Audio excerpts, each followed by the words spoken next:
증시가 요즘 많이 흔들리고 또 뭐 주가 수익률 자체가 낮아서 많이 힘드실 텐데 이런 일이 사실은 증권 시장에서는 빈번합니다. 우선 그런 부분들에 대해서 증권 시장 자체가 돈을 버는 시장이다라는 생각을 갖고 오신 분들한테 많이 곤혹스럽겠지만 그걸 먼저 이해를 하셔야 되고요. 네. 지금 증시는 일단 그 작년 우리가 3,300대를 지수 확인한 다음부터 이제 꺾이기 시작해가지고 내리 지금 계속 하향세를 지금 유지해오고 있었고 그 부분이 저 개인적인 시각에서는 일단 어느 정도 저점 근처에는 왔다라고 생각을 하고 있습니다.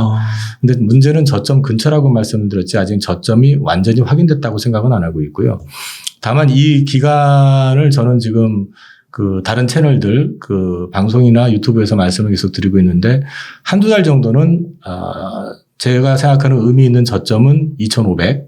그 다음에 그 외에 그거보다 좀 윗단에서 2,560선 정도가 상당히 의미가 있는 저점이다라는 점에서 지수 추가 급락 가능성은 많지 않지만 그 등락 가운데서 보면은 이제 그 개별 종목들이 좀 많이 빠지고 대형주들은 크게 안 빠지는 그러다 보니까 이제 개별 종목에 들어가 계신 분들이 많이 힘든 그런 상황이 이제 좀 반복될 가능성이 좀 높은 장이다. 그러나 그 시간 이제 힘든 시간 그렇게 길게 남지 않았다라고까지만 말씀을 드리겠습니다. 네. 그러면 지금 지수단에서 뭐 많이 해봤자 한 플러스 마이너스 5% 정도.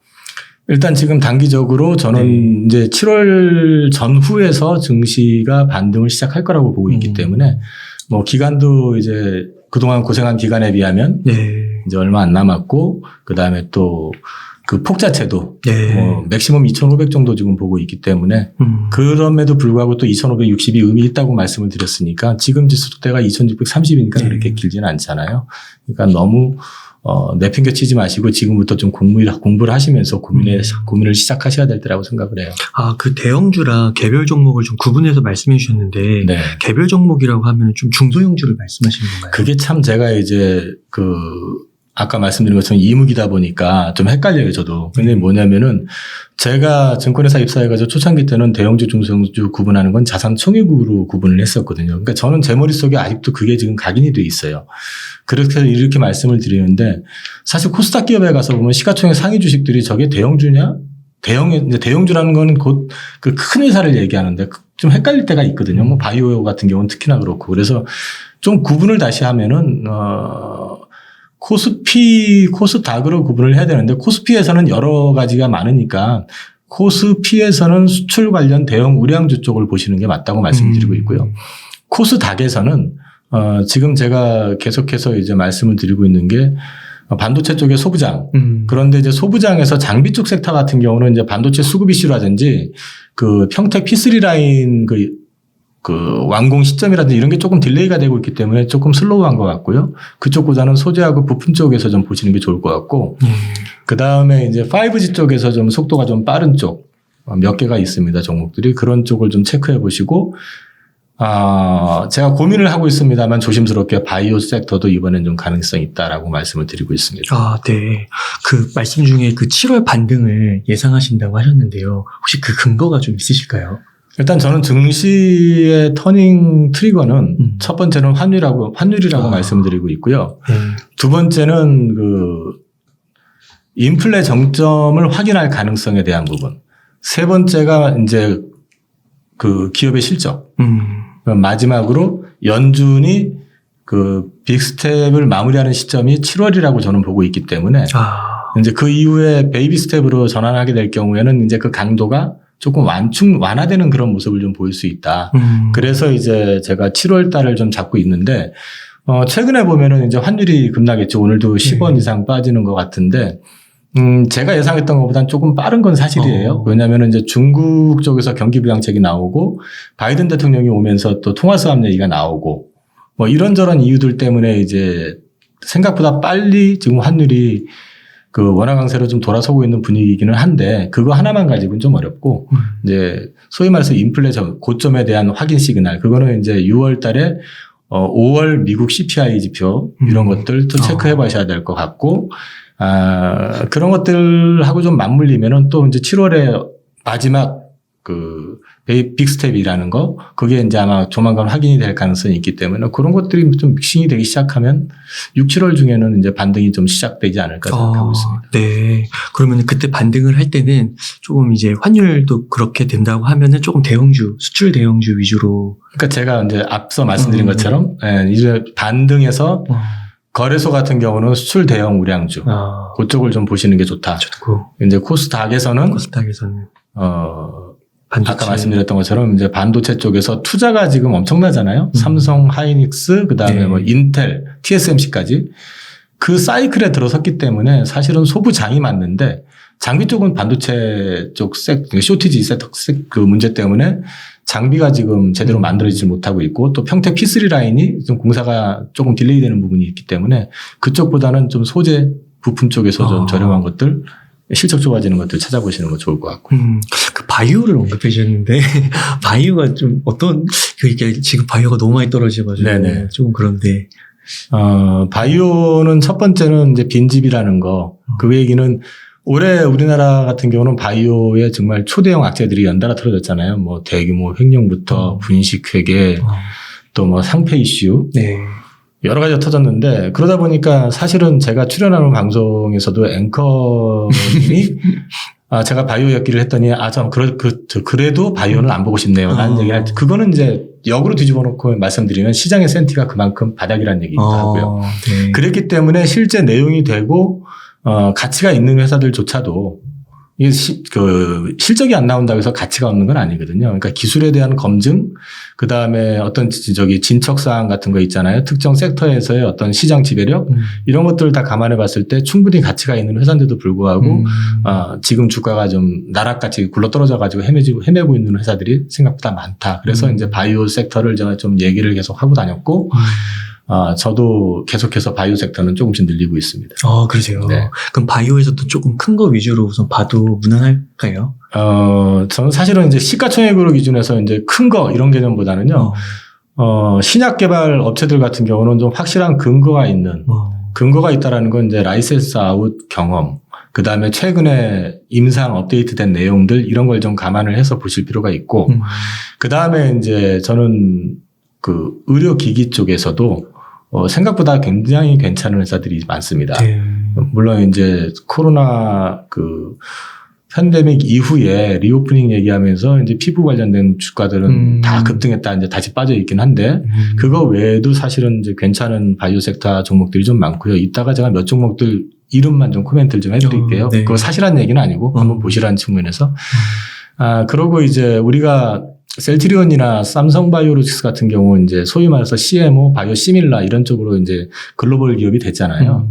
마찬가지로 또 비슷한 개념에서 보면 뭐 RNA 쪽 그 원료 그쪽으로 해가지고 또 글로벌 점유율을 높이고 있는 지금 당장에는 사실 밸류로 보면 터무니없지만 앞으로 충분히 가능성이 있는 그런 회사들이 좀 있습니다. 네. 그러면은 요즘에 방송을 많이 보면은 막 경기 침체를 갖고 많이 이렇게 논란이 많으시더라고요. 예. 그러면 7월 반등이라고 하면은 경기 침체의 가능성을 좀 낮게 보시는 건가요? 저는 이제 반등이라고 말씀을 드렸던 게 이게 상승으로 시작이 돼서 지금 3,000을 넘어간다 이런 얘기는 아니거든요. 네. 말 그대로 그동안에 기간 낙폭도 있고 그 다음에 환경적으로 봤을 때 원화가 또 계속해서 약세를 강하게 보이다가 이제 원화 강세로 좀 터닝한 타이밍도 있었고 그리고 이제 제가 수출 관련 우량주를 말씀드렸던 것도 환율 1,300원 근처에서의 국내 수출 대형 우량주 같은 경우는 실적이 대박이 날 수밖에 없습니다.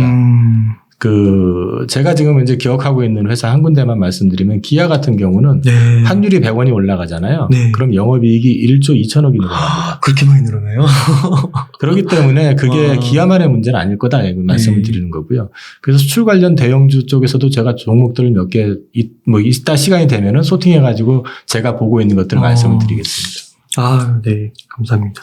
그러면은 상단이 좀 3,300까지는 아니더라도 뭐 한 3,000 정도. 너무 구체적인가요? 아니요. 네. 제가 코스피 월봉 차트를 가지고 좀 말씀을 드리려고 준비를 했는데요. 이걸 가지고 제가 종합적으로 좀 말씀을 좀 드리겠습니다. 코스피 월봉인데요. 이걸 잠깐 보시면은 제가 이걸 왜 띄워놨냐면은 우선 지금 직전에 코로나 팬데믹하고 내용은 좀 다르지만 가장 비슷하게 그 치유 방식, 그 처방전이라고 해야 되나요? 연준의 처방전 그리고 이제 글로벌하게 움직였던 이런 내용들이 유사했던 게 2008년 금융위기 때하고 비슷하기 때문에 뛰어났고요. 여기서 한번 차트를 보시면 요 시점이요. 요 시점이 지금 2009년인가요? 이거 8년? 예, 2009년, 8년. 2009년, 8년 이때쯤 됐잖아요. 네. 이게 2008년 3월에 베어스턴스가 파산하고요. 그 다음에 이제 9월 달에 아마 리먼 브로더스 파산하면서 이제 박살이 났었을 거고, 박살이 난 다음에 연준에서 행했던 거는 뭐냐면 금리도 낮췄지만 무제한 양적 완화를 했었습니다. 이른바 돈풀기를 해가지고 주가를 상승을 시켰어요. 그래서 보시는 것처럼 2년 반 동안 주가가 반등을 했었습니다. 근데 2년 반 동안 주가가 반등을 했는데 그 이후에 보시면은 갑자기 장대 음봉을 맞고 떨어지잖아요. 그래요? 장대 음봉을 맞고 떨어져가지고 보시면 이게 약 5년, 요 잠깐 올라갔던 거 제외하고 보면은 1년, 2년, 3년, 4년, 5년 그죠? 요거 올라갔던 거 그냥 무시하고 보면 6년, 6년 정도 해가지고 이 박스권에서 작살이 나거든요, 다시. 근데 이제 왜 이걸 무시하고 보시라고 말씀드리는 건 이따가 이제 설명을 좀 드릴게요. 이 얘기는 뭐냐면은 이 장대 음봉이 만들어지고 나서 약 5년 반 가까이는 여기를 돌파를 못 했었어요. 근데 제가 여기 기억하기로는 요 시점에 어떤 일이 터졌냐면은요. 긴축에 들어서기 시작하면서 금리를 올리기 시작하고 뭐 양적 축소를 한 해 만에 이러면서 그 유로존에서 피그스 사태가 터졌었습니다. 예. 이제 소위 말해서 같은 유로 연합에 있으면서 돈을 못 버는데 이제 소위 말해서 국채를 가지고 빚을 내 가지고 이제 누리던 국가들이 이제 부도가 나네 뭐 하네 하면서 이제 터졌었던 거고요. 이제 그 사태를 막기 위해 가지고 공조를 하네 뭐 하네 하다가 이제 주가가 부러졌던 거거든요. 그 이후에 제대로 금리 인상도 못 하고 시간만 끌고 그러다가 또 양적 축소한다 해가지고 또 두들겨 맞고 뭐 이러다가 이제 옆으로 쭉 기었었던 건데 지금 상황을 이제 여기에서 다시 말씀을 드리면 자, 코로나 관련해 가지고는 2019년 11월 달에 사실은 기사가 처음 났었어요. 저는 그때 저기 중국에 잠깐 놀러 갔었는데 그 중국에서 발병됐는데 뭐였네 해가지고 돌아와가지고 난 무사한 게 기적인가 뭐 이런 생각도 했었는데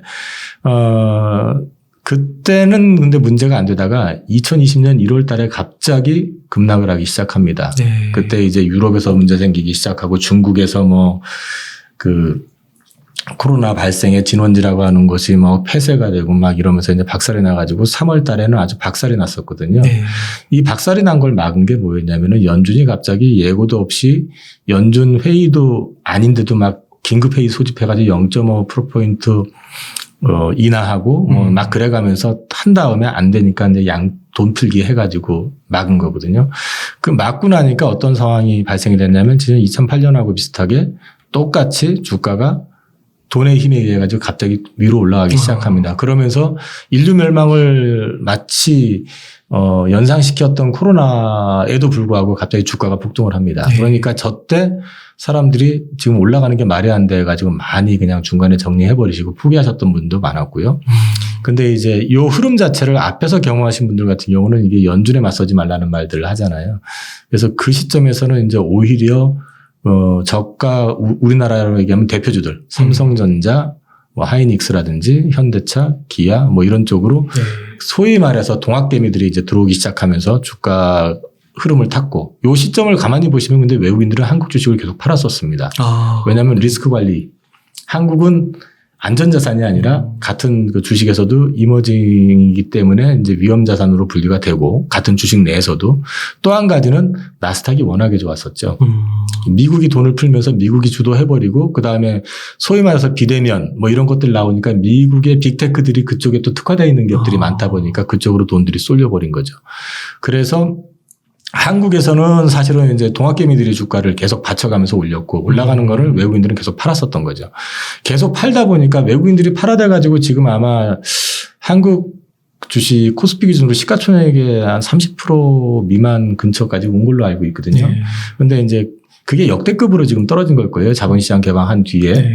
근데 이제 팔아대는 것도 한계가 있어요. 한국이 망하는 것도 아니고 또 한국에도 대표 기업이 있잖아요. 삼성전자도 있고 현대차도 있고 우리가 지금 국내에서야 삼성전자 좀 잘못하면 죽일 놈 취급을 하지만 바이든이 쫓아가가지고 직접 만나고 할 정도의 위상을 갖고 있는 이제 회사들이니까 그런 회사들 같은 경우는 외국인들이 팔아든다고 그래서 뭐 다 팔아내고 나가는 건 아니거든요. 그 포트의 기본으로 들어갈 수밖에 없는 반도체 섹터에서 강자기도 하고 그래서 이제 그 부분들이 이제 3천까지는 잘 밀어 올렸는데 이 3천에서 이제 더 급등했었던 이유가 뭐냐면은 기억을 더듬어 보시면은 그때 삼성전자가 주가가 갑자기 95,000원까지 점프한 때가 있었어요. 네. 그리고 또 그때 뭐가 나왔었냐면 공교롭게 애플카 얘기가 나오면서 우리나라의 현대차, 기아가 네. 같이 파트너가 될 거다 뭐 이러면서 갑자기 저도 제 기억에 현대차 상한가 가는 거 거의 못 봤었는데 그때 30%로 바뀌고선 처음 봤던 것 같은데 상한가 막 가고 그랬던 것 같아요.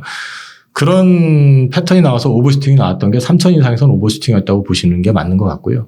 오버슈팅이 나오다 보니까 그 후유증으로 이제 다시 꺼져가지고 3천 근처까지는 온 건 맞는데, 여기서 갑자기 이제 급락을 하잖아요, 지금. 네. 저 급락을 하면서 이제 빠지기 시작했던 게 이제 소위 말해서 긴축을 얘기하기 시작하면서 빠진 겁니다. 앞의 내용하고 좀 유사한 부분이 분명히 있어요.